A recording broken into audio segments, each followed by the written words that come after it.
말씀드렸지만 우리 이제 그 65세라고 하는 노인의 기준 연령이 이게 오래됐어요.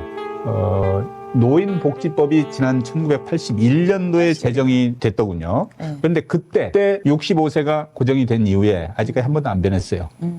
그때 평균 수명이 66.7세라고 하니까 지금 지금은 60 거의 20년이 올랐단 말이에요. 평균 수명이. 너무 젊으세요. 네. 요즘 66세. 66세는 청년이지. 네, 너무 젊으셔서 어떻게 보면 요즘에는 대한민국 시니어분들 중에 가장 주축이 되는 연세 정도 되시는데 지금 근데 이 연령이 엄청 증가했잖아요. 평균 이제 수명이. 평균 수명이. 평균 수명이. 83세에 달해요. 지금. 그렇죠. 네, 좀 있으면 85세, 6세 이렇게 되니까 최초에 정했을 때보다 81년 대비하면 거의 20년이 이제 높아진 케이스죠. 급속도로 늘고 있고요. 근데 우리 친구들이나 이렇게 만나서 얘기하는 중에 보면 은연중 우리 재수 없으면 100살까지 산다고 그렇게 해요. 대책도 네. 단단하지 않은데 100살까지 살면 이거 힘들어서 어떡하니 이렇게 이제 이야기를 해요. 그러니까 이게 아무래도 100살 살 것 같은 불길한 예감이 계속 들어오는 거예요, 지금. 건강히 사시면 좋죠. 건강하게만 살면 좋지. 근데 누워서 사는 그 수명 연장은 정말 불행한 거고요. 불행한 거고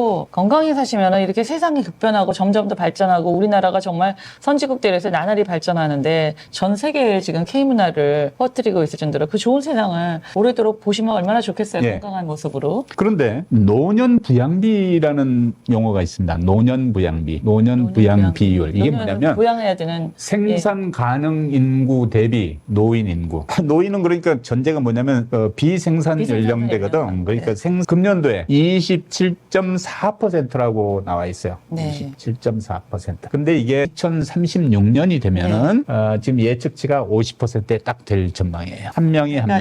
반 생산 가능 인원 반이 이제 노인 반을 그러니까 우리 해야 인구가 누구라도 일을 하는 사람은 2명분을 벌어야 된다는 거예요. 그렇죠. 지금 혼자 먹고 살기 힘들다고 좀 젊은이들 아우성이잖아요. 맞아. 그러니까 우리 시니어분들도 좀 건강하시는 분들 조금의 용돈벌이나 이렇게 하실 수 있는 일이 있으면은 하시면 너무 좋을 것 같아요. 지금 다들 원하지요. 예, 지금 이런 게 해결이 좀 돼야 될 것 같아요. 적절한 일자리가 이제 많이 공급이 되지 않고 그러니까 그게 답답한 것이죠. 우리나라는 이대로 가면 이제 머지않은 노인 국가, 명실상부 맞아요. 노인 국가가 되는 것인데, 이게 이제 자꾸 하는 말이 이렇게 계속 가면 나라에 희망이 없는데 어떡하면 좋으니? 하고서 이제 안타깝게 바라보는 사람이 많은데, 이제 정치와 우리 경제, 국가 시스템이 이런 분들을 어떻게 잘 수용을 하고 활용을 하고 또 자존감 높은 삶을 꾸리게 할 것이냐? 이거 이제 사회가 이제 그건 국가적으로 담당해야 될 일이라고 봅니다. 그래서 현대 사회 65세는 이제 거의 중년에 해당되잖아요. 중년. 예, 80세까지는 건강 기대 수명을 유지하고 활동적으로 일도 하고 이렇게 이제 하다가 80세부터는 조금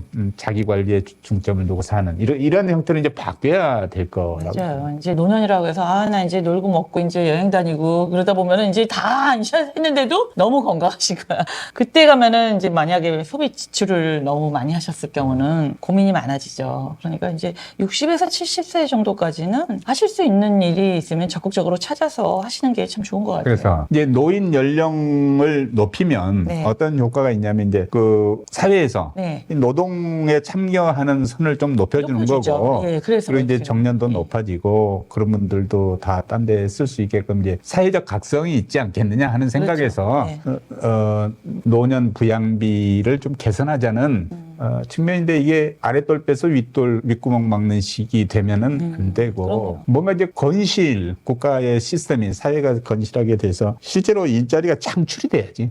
맞습니다. 그 숫자 노름으로 이렇게 바꾸면은 아무 의미가 없는 거고요. 근데 이제 노인 연령 상향 조정 얘기를 막 던지면 반대 목소리도 제법 있어요. 반대 목소리. 이것도 귀를 기울여야 됩니다. 그럴 수밖에 없지. 반대 목소리가 있죠. 왜냐면 노인 연령이 상향 조정되면서 그 밑에 연령분들이 이제 훨씬 더 이제 고민이 많아지시죠. 일을 조금 놓고 싶었던 분들도 고민이 많아지시고 이제 경제 활동을 더 하셔야 되고 또 무료로 혜택 받거나 어떤 혜택 받을 수 있는 건 늦춰지고 하니까. 무엇보다 많은 노인들이 정년 이후에 그렇죠. 안정적인 수입이 없는 상황에서 65세 이상 노인 연령 상향은 뭐냐면 연금이라든가 복지라든가 늦춰지죠. 사회적 대우라든가 이런 것들이 이제 점점 멀어져 가는 거예요. 나는 달려가고 있는데 뒤에 골라인이 점점 뒤로 가니까 이거 언제까지 달려야 되는 거야. 불안하시죠. 그러니까. 심리적인 허탈감을 줄 가능성이 있어요. 그래서 경제적 불안정을 가중시킬 수도 있다. 이렇게 생각을 하는 거죠. 특히 소득 수준이 낮은 노인층이 타격을 받을 가능성이 더 높습니다. 그럴 수밖에 없죠. 집에 먹을 거 쌓아두고 노후 대비 돼 있는 사람이야. 뭐 이게 높아지든 뭐 그대로 유지되는 관계가 없는데 이제 좀 힘겹게 사는 분들, 이게 사회 이제 구제에 의존해야 되는 분들, 이런 분들은 더 어려워지죠. 타격이 많죠. 나이가 더 높아지거나 이러면 그나마도 이제 받을 수 있는 혜택들이 이제 멀어지니까. 그런데 이제 선진국에는 우리하고 다른 점이 뭐냐면 정년 제도가 없어요, 사실상. 네, 나이 불문 그렇게 해서 연공서열과 상관없이 그냥 채용을 하는 경우가 많은데 우리나라는 지금 그게 아직까지 멀었죠. 아직은 너무 타격이 큰 것 같고. 제가 퇴직을 한 지가 10년이 다 돼가지만 지금껏 같은 일을 만약 하고 있었다 해도 더 잘할 것 같은 자신감만큼은 있어요. 그렇죠. 경험이 그만큼 많으셨는데. 그런데 그게 이제 연령 때문에 그렇게 이제 두고 나오고. 그때는 너무 일렀어요. 은퇴 연령이. 요즘에는 그래도 60세, 65세까지 있는 경우가 많던데 그때는 50대에 그야말로 은퇴를 하게끔 다 했기 때문에 그게 좀 문제였던 것 같아요. 그래서 지금 한국에 적용되고 있는 연공서열과 고용 탄력성 문제 이런 것들을 이제 해결을 전제로 이렇게 올라가야지 그냥 덜커덕 연령만 높여서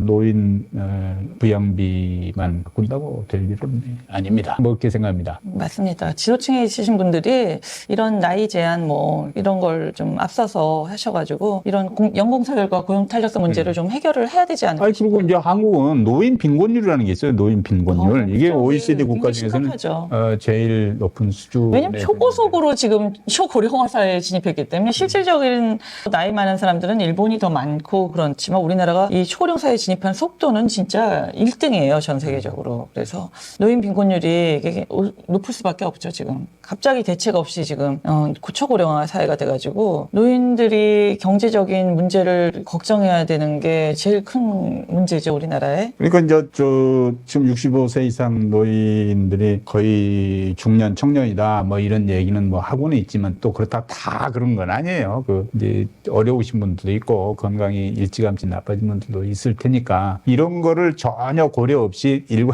어느 날 갑자기 싹둑 잘라서 연령 상향을 하면 그때 이제 거기서 단절감을 느끼는 분들이 많이 계실 테니 그럼요. 따뜻한 배려가 이제 거기 치밀하게 설계가 연년을 좀 두고 시행을 해야지 실질적으로 65세 이상, 75세 이렇게 혜택을 받고 계시는 분들도 이 연령이 조절이 되면 불안감이 있으실 거고 또 64세 정도 되신 분들도 이제 거기에 진입을 못한 데는 안타까움이 있을 것이라 이게 어느 정도 좀 기간을 정해두고 시행을 해보고 하는 게 좋을 것 같아요. 그래서 장기간 이렇게 이제 고려해 가면서 그렇죠. 사회적 합의를 찾아가면서 접근해야 될 일이라고 생각합니다. 어느 날 갑자기 이렇게 선거 구호로 내걸고서는 이런 얘기들이 한번 센세이션을 하게 휩쓸고 지나가는 일이 아니기를 바랍니다. 왜냐하면 그 경계선상에서 절망감 느끼는 분들도 많이 있을 수 있다는 배려가 있어야 될 거예요. 필요성에는 공감을 하나 보완책도 함께 가야 하고요.